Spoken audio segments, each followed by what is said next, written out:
You know, God showed me decades ago in a dream that it is fear that quenches our faith, that hinders our faith. I mean, a good example of that is Peter, when the disciples were going over across the Sea of Galilee before Jesus, and Jesus came to them at night walking on the water.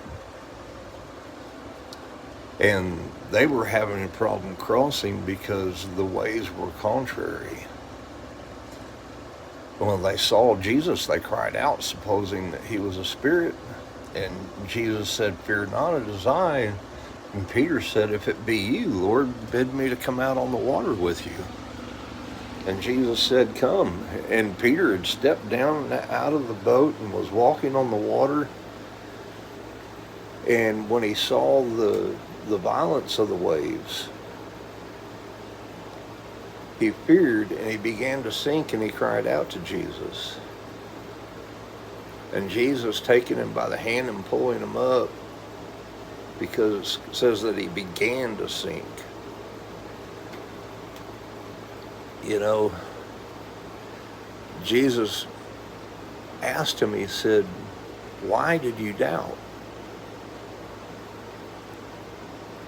And we got to understand what, if we look at our circumstances and we allow fear to quench our faith,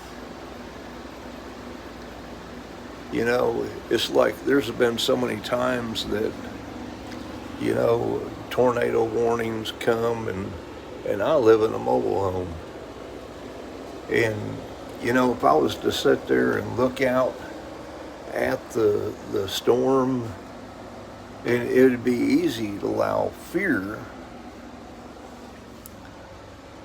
to take my faith away. This is what happened to Peter.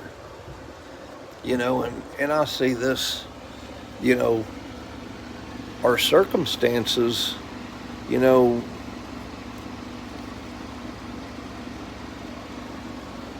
if we allow our circumstances to,